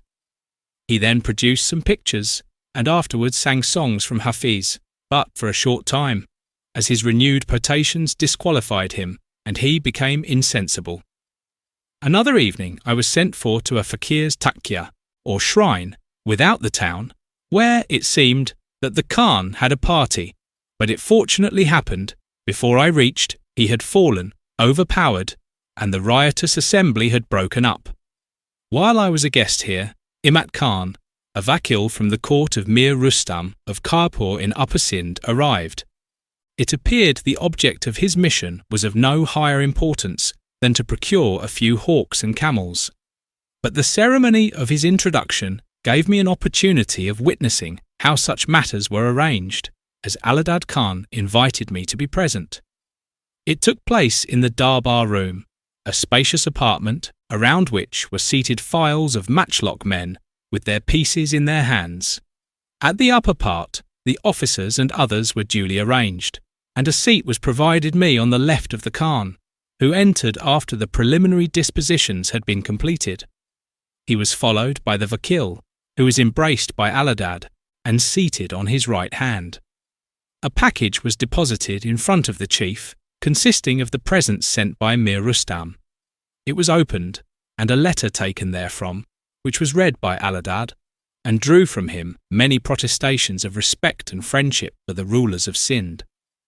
The presents were ordinary shawls, muslins, kimkabs, pieces of chintz, etc. I was introduced to the vakil as being a Ferengi, or European.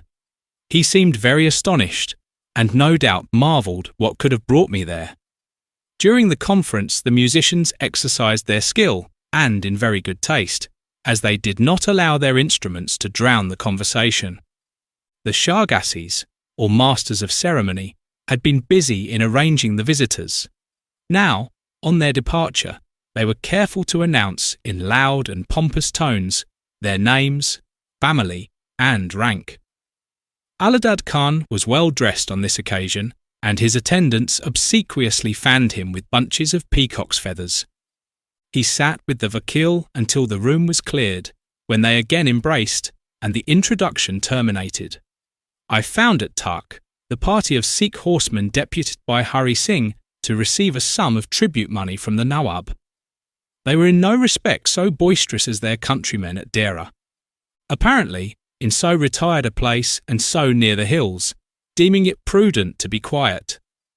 Their claim was admitted, and they were entertained by the Nawab, but the townspeople were prohibited to hold communication with them. The Nawab Sirwar Khan seldom left his citadel, but on hunting excursions, when he would be attended by an escort of about 150 horse. When he left, and when he re-entered its walls, a piece of artillery was discharged. He has a great notion of the superiority of agricultural over commercial pursuits, and an anecdote is related of his practical mode of proving his argument, which may be cited. In conversation with a Lahani on his favourite theme, he directed an ear of wheat to be brought, which he rubbed between his hands, and then counted the grains. He observed that the Lahani travelled to Delhi and Huanpir amid scorching heat and privations of every kind, and if, on his return home, he had made 1 rupee 2 rupees, he gave his turban an extra hitch, thrust his hands into his ribs, and conceited himself a great man. I, said Sirwar, remain quietly at home with my family. For 1 grain of wheat put into the earth, I receive 40, or for 1 rupee I obtain 40 rupees. Is my traffic or yours the better one? I was beginning to be weary of my stay at Takht when I accidentally saw a faqir, who, learning that I wished to go to Kabul, proffered to put me in the way of doing so. I liked the appearance of the man, and my acquaintance telling me I might confide in him, I immediately made up my mind to accompany him, and left Takht with him the same evening, hardly knowing whither he would take me, but trusting all was right. Chapter 5. My strange friend and guide led me over the country, without troubling himself about a path, pleading the privilege and nonchalance of a faqir, and I was well tired before. Late at night we reached an assemblage of tents, where I was pleased to find my companion well known.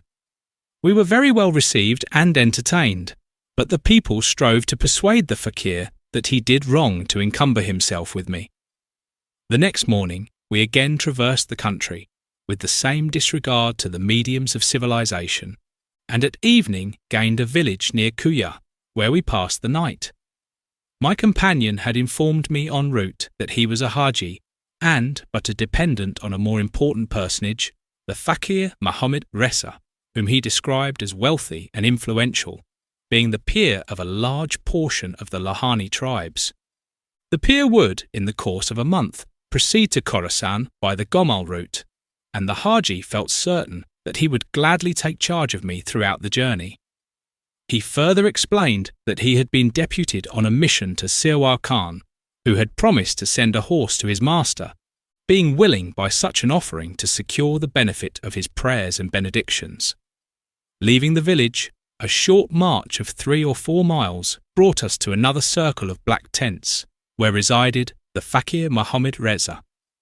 He was no sooner apprised of my arrival than he came to welcome me, and the cordiality of his reception fully justified the anticipations of the Haji. He engaged to conduct me to his home at Shilgar, when, after resting his cattle a few days, he would take me to Kabul and place my hand in that of Dost Muhammad Khan. Muhammad Reza was a man of tall stature and rude in appearance, but of considerable suavity of manner. He was held in unbounded veneration by his countrymen and dependents, who, while they vaunted his wealth, were no less eager to extol his liberality. Generally, in the morning, a carpet would be spread for him on the ground without his circle of tents, where he would seat himself, the company being arranged around him, and write tavises, breathe on beads or strings of thread, whose virtues seemed to require frequent renewal. A youth would sometimes be brought forward, who, commencing by sobbing, gradually worked himself into the most hideous convulsions, when the pious man would clasp him in his arms, and the evil spirit or other exciting cause would be instantly hushed. Such exhibitions were conducted with perfect solemnity, and, Although I managed to preserve gravity, I fancied, as I caught the fakir's eye directed towards me, that he hardly expected I should be so credulous as the crowd about him. The month of Ramazan came on, observed rigidly by all good Mohammedans as a fast, and as we were to start for Khorasan after the celebration of the Eid or festival, at its close, the fakir left for some days to settle business he had in the country, probably the collection of offerings from his disciples. Before going, he sent for me, and calling his younger brother, told me, in his absence, to consider him as my slave and to beat him at discretion. While he was talking, a child from the tents came to say my breakfast was ready. I was not asked to fast, and the brother hastened to bring it. He returned with some very nice cakes and butter, when the fakir gave him a terrible slap on the cheek, as it proved, because he had not brought sugar. I pitied the young man, but could not help the accident, and received additional authority to use him as a slave, and to beat and kick him as I pleased. It may be gleaned from this anecdote that the situation of dependent relatives is not very enviable in Mohammedan families.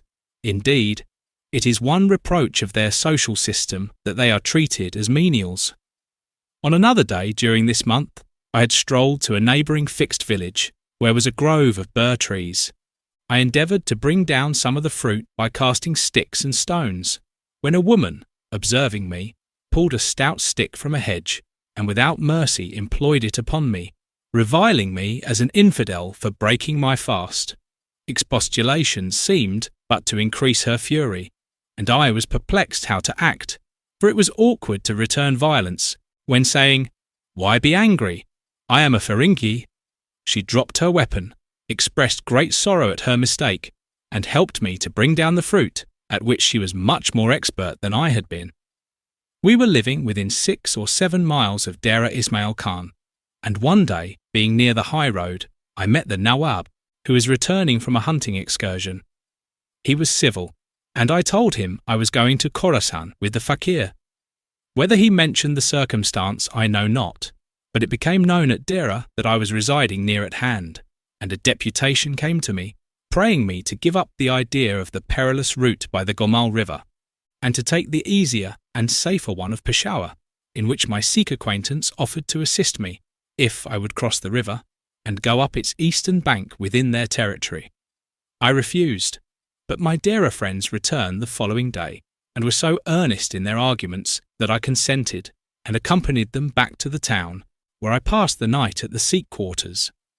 The next morning I crossed the Indus, attended by a Sikh, War Singh, and after passing the sands and marshy land immediately skirting the stream, entered upon a fine rich country, covered with villages and cultivation.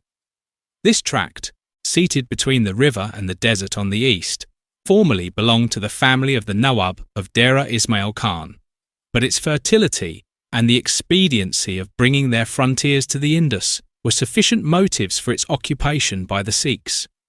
Leaving village after village behind us, we reached the larger town of Bakar with a handsome kiln-burnt brick fortress.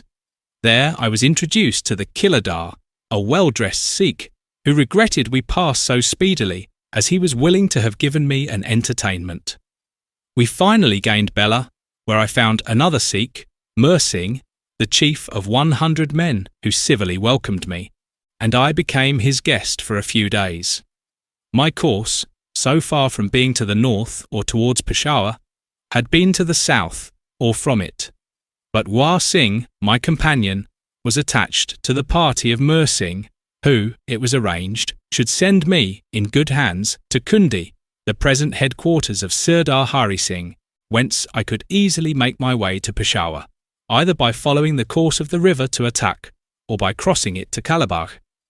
The delay in gaining my object was, perhaps, compensated by the pleasure of surveying a beautiful and luxuriant country, and it was a great satisfaction to escape the heat of the day in the shade of the groves and gardens which here accompany and embellish the towns and villages. Singh was a venerable, aged Sikh, of truly patriarchal aspect. I passed a few days very agreeably with him at Bela, which forms part of his Jagir. I was well pleased also with the Sikhs generally, and could grant that in many points they have the advantage over the Mohammedans, particularly in cleanliness, for it was rare indeed to see one of them deficient in this respect, whereas the Mohammedan would seem, from principle, to be careless in his apparel.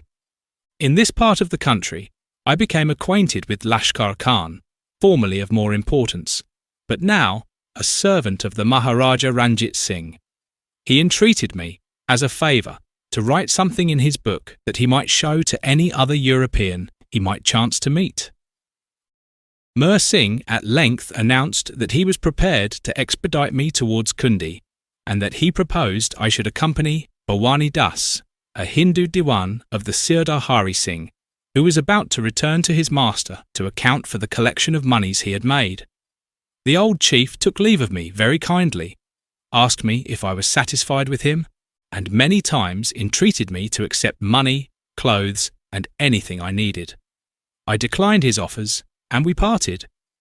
We returned by the same road we had come, repassing Bakka. I happened, with my attendant, to miss Bhawani Das, who stayed at some village where accounts were to be settled, and which perhaps he had not expected. At the village where we had preceded him, we had therefore to wait 3 or 4 days until he joined us. When he did so, I found he was very far from having settled his collections, and I intimated my desire to proceed at once, to which he assented and gave me a person, but an insufficient one, as I afterwards found, to accompany me to Kundi, which I understood to be 40 kosses distant from our position. We started, however, and made a long march of 20 kosses, much of it over the desert, which was succeeded by a fertile and populous tract, over which were dispersed groves of a species of tree new to me, and resembling aspens. Sikhs were located in most of the villages, and I met with many interruptions from them, from which I had been secured if Bhawani Das had given me a competent companion. He turned out to be a weaver, and employed by the Dewan contrary to his will, while weavers, it seems, in these parts, for some reason or other, are but little regarded. At night we reached a well-built gharry, surrounded with a trench, but my arrival exceedingly terrified the Kiladar, or he affected to be so, and closed his gates, as if he expected attack. About 2 hours elapsed, when, finding I was very quiet, some Hindustani soldiers ventured to leave the fort and approach me. I explained that I was proceeding to Hari Singh's camp, and that there was slight cause for alarm, when they returned to the Kiladar, and presently again came, saying he wished to provide me with supper, which I refused. In the morning, considering the nature of my adventures the past day, and the inefficiency of my guide, which would expose me to fresh ones if I proceeded, I decided to retrace my steps while I had the power, and to rejoin Bhawani Das. I accordingly returned, but not exactly by the same road, in this instance avoiding the desert, or only skirting its edges. At evening, we reached a large village where was a Sikh party, hardly disposed to be civil, but I fell in with 2 Lohani merchants, who, the moment they recognised me to be a Feringhi, invited me to their lodgings, and to be their guest. These men had travelled in India, vending their fruits and horses, and were consequently, in some degree, cognizant of Europeans. They were loud in their eulogiums of European justice and liberality, and professed themselves happy to be friendly to any one of the nation they met with. They informed me that they had sold mates to Fateh Singh Aluwala, that he had given them an order on the village which is held by him for the money, and that they were awaiting its receipt. These men entertained me very bounteously, and were very anxious that I should explain what my countrymen did with dogs' heads, as they had observed in India that men killed those animals for the sake of selling their heads to the gentlemen. I could not conceive to what they alluded, and they suggested the heads might be used to make medicine, and slyly asserted they could not be intended for food. I could neither solve the mystery nor satisfy them that I did not conceal my knowledge from them. On subsequently thinking what fact could have made so great an impression on the imaginations of these Lohanis, I recollected the practice of shooting stray dogs in military stations during certain seasons, under the apprehension they may be mad or become so. the same men had noticed the practice of firing at military funerals and gravely asked whether it was not meant as a menace to heaven if the souls of the interred were not received. The next day I found Bhawani Das at the village where I had left him, and making over his weaver guide to him, I recrossed the river and regained Dera. I now determined to proceed straight to the hills, taking a break in them which had been always pointed out to me as denoting the pass of Daraband as my point of direction. I was in hopes of again meeting the faqir Muhammad Reza, although a little more than a month might have elapsed since I had left his tents. I started before sunrise, and the morning was cool and agreeable. I struck over the country, having learned from my friend the Haji to despise paths, and walked in high spirits. There is little jangle near Dera, and the few karita bushes sprinkled over the plain were now laden with their beautiful red flowers. This delightful scenery did not, however, last long, and I came upon a naked surface, with scarcely a plant or shrub to diversify it, while the heat grew intense, as it always does in this country soon after sunrise. Still, I did not relax in my pace, and had made considerable way when I was tempted to strike for 2 or 3 bushes, larger than usual, where, to my satisfaction, I found, as I had barely expected, but yet wished, a small pool of water. It was very muddy, but palatable. I had walked much farther on, when I descried in the distance 2 youths, and some camels browsing. I made towards them, and as I neared them, they were evidently surprised both at my presence and appearance. The younger was inclined to run, but the elder stayed him, and awaited me. I could not very well understand them, but saw that my colour was the cause of terror. The younger lad seemed to think I was a dev, and would by no means approach me, although assured by the other that I was only a man, and there was no reason to fear. The latter asked me to extend my arm, and, as I thought he did so with a view of assuring his companion, I complied, when he seized my wrist, and wrenching it round, brought me, without power of resistance, to the ground. He called upon his friend to come and examine the bundle I carried on my back, but no persuasion could remove the fear of the lad, and he kept aloof. The fellow wrenched my wrist more and more, until I roared out that I was the Nawab's nukar, or servant, at which he suddenly relinquished his hold and retired, allowing me to recover my feet. Seeing the mention of the Nawab terrified him, I denounced all vengeance on him, when he pointed to his camels, and asked me if I would drink some milk. I asked whether he had a piala, or bowl, and found that he intended to milk into my hands, which I declined, as I should have placed myself in a position which might have disposed him to take another advantage.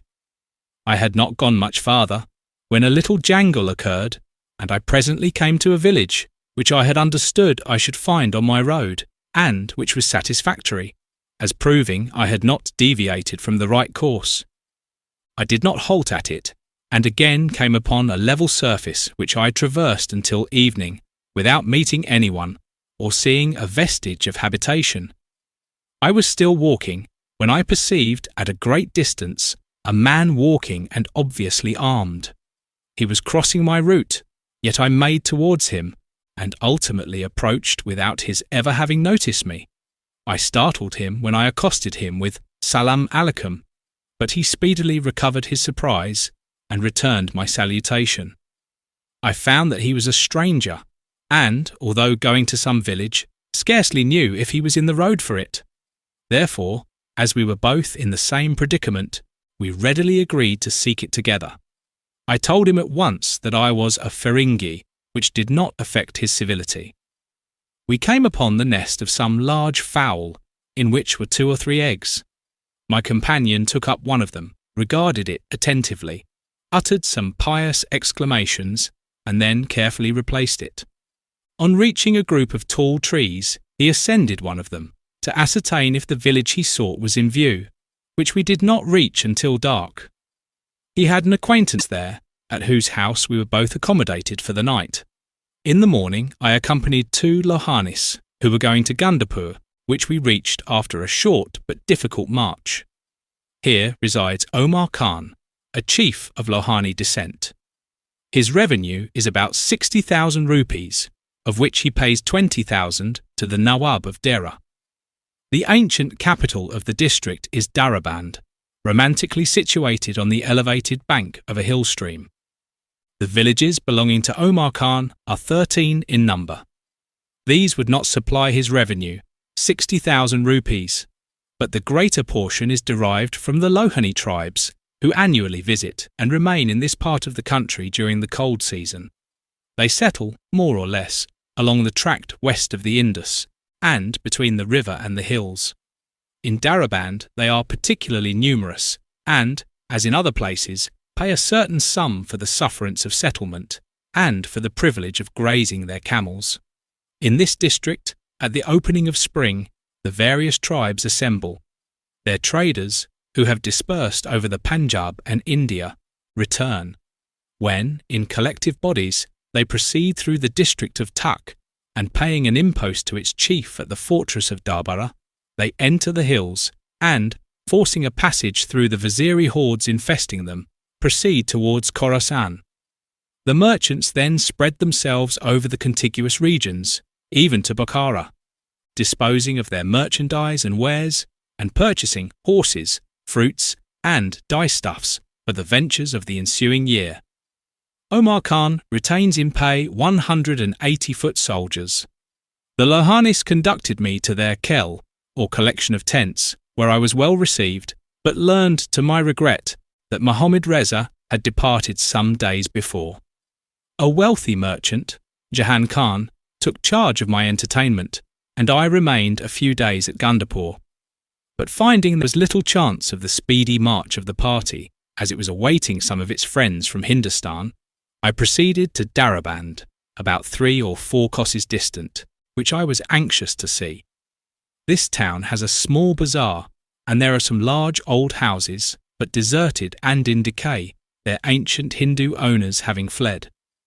The water of the hill rivulet is reputed unwholesome, and the inhabitants supply themselves from a small canal flowing north of the town. The neighbourhood is agreeable, and the heat, although severe, did not seem to me so oppressive as at Dera. The hills are about 2 kosses distant, ravines and broken ground filling the intervening space. In the garden of Omar Khan are a few vines and fig trees, and small inferior apples are produced in some of the adjacent villages. The cultivation, which is principally wheat, is generally remote from the villages, and at the harvest season the inhabitants abandon their dwellings until their crops are collected. At such times there is considerable danger from the Viziris, which term here seems given to all the hill tribes, who descend and murder as well as plunder. Daraband has been frequently visited by these marauders. During my stay here, everyone slept on the roofs of the houses as a precautionary measure, taking care to draw the ladders by which they ascended up after them. Musa Khan, an inhabitant of Daraband, received me at his house, and I sojourned a few days under his roof. But hearing no tidings of the approach of the Lohani merchants, I resolved again to proceed to Takht, if with no other object, that I might see the intermediate country. Having found it was quite practicable to move freely about, my route skirted the hills, and I found villages at 4, 5, and 6 kosses distance from each other. I was always welcomed, but at one of them I was told that God must be with me, or I could never have reached it, as no man of the place would have ventured to march as I had done, alone, from fear of the Viziris. The road to this particular village had been very lonely, leading over deep ravines and chasms, covered with long thick grass and jangles. I felt no apprehension from men as I journeyed along it, but sometimes ruminated on the dilemma I should be in if I encountered wild boars and other ferocious animals, which I knew were numerous enough. At another village, I was requested by a young man to give him a charm to secure the affections of a fair maid of whom he was enamoured, or, as he expressed it, to compel her to follow him like a dog. I found it necessary to write something on a paper to satisfy him, with which he was so well pleased that he was not only very obliging while I stayed, but accompanied me 2 or 3 miles on the road when I left. I at length reached a village dependent on Khalaichi, a small district situate between the lands of Daraband and Tak, and governed by a chief, Mozaffar Khan. The town of Khalaichi was about 6 kosses to the north, and I had some desire to have visited it, but circumstances prevented. It is said to be commercial, and to have a large bazaar, and that commodities bear more reasonable prices there than at Dera. The revenue of Mozaffar Khan is reckoned at 80,000 rupees, of which 20,000 are paid to the Nawab of Dera. In an expedition against Marwat, set on foot from Dera at the instigation of the Sikhs, he attended with a quota of 700 men. He can hardly, however, retain in pay so great a number, and probably drew out on the occasion the strength of his country, in which the proprietors of lands hold them on conditions of military service. Moreover, it must be remembered that the men of these countries consider themselves the servants of their respective princes, and from their warlike dispositions are easily assembled. The district of Khalaichi does not include a great number of villages, the eastern portion of it being scantily supplied with water, and the western portion extending to the hills, consisting of ravines and thick jangle, besides being liable to the incursions of the Vaziri robbers. Wild hogs abound in the jangles, and their chase is the chief pastime of the Khan. Melons, common in all these countries, are particularly fine at Khalaichi. Early one morning I reached a village where I found a large party of men seated on chaharpahis, or cots, and apparently strangers. I joined them, and although I could not understand the dialect they spoke, they invited me to sit down and handed to me some fragments of cakes on which they had just made a repast.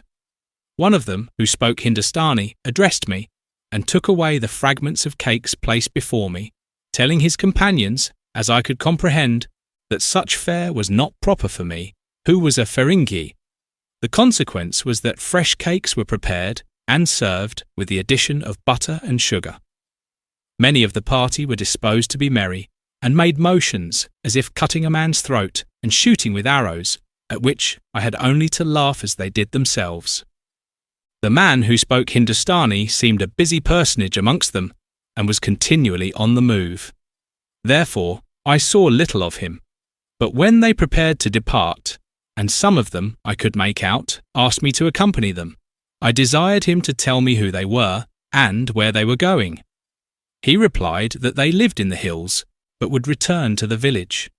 I had some inclination to go with them, which increased when I saw their appearance when mounted, for I found all of them had a kind of frock, or surtout, of red quilted linen lined with yellow, and being armed only with lances, swords, and shields, the effect was far from bad, and I wondered where such people could come from. I mixed in, therefore, with the few people on foot, and we had a most fatiguing march amongst the hills until evening, when we halted at a spot where there was a rivulet. There we remained, most of the party separating, and passed the next day. A chaharpahi had been brought, and placed under a projecting rock for one of them, and excellent cakes and butter were produced, so that habitations were probably near, but I saw none of them. As the sun became perpendicular, I complained of the heat, and the person who had the chaharpahi resigned it to me, and I was left alone. The next morning I was beckoned to rise, and I found we were to return, which we did, and regained the village we had started from. I had before noticed how attentive were the villagers to these men, and now they supplied chaharpahis with great alacrity. They were not, however, long needed, for the party, making a short halt, started for Khalaichi, leaving me to resume my journey towards Tak. When they had gone, the villagers told me they were thieves and viziris, so their civility proceeded from dread. They further informed me that some days ago a party of them had endeavoured to intercept Mozaffar Khan on a hunting excursion, but that the collision had proved unfortunate to them, the Khan having made 2 or 3 of their number prisoners. The men I had seen were on a mission to recover their companions who were detained at Khalaichi. The villagers inquired how I, a man of sense, could have accompanied them into the hills, and I told them that my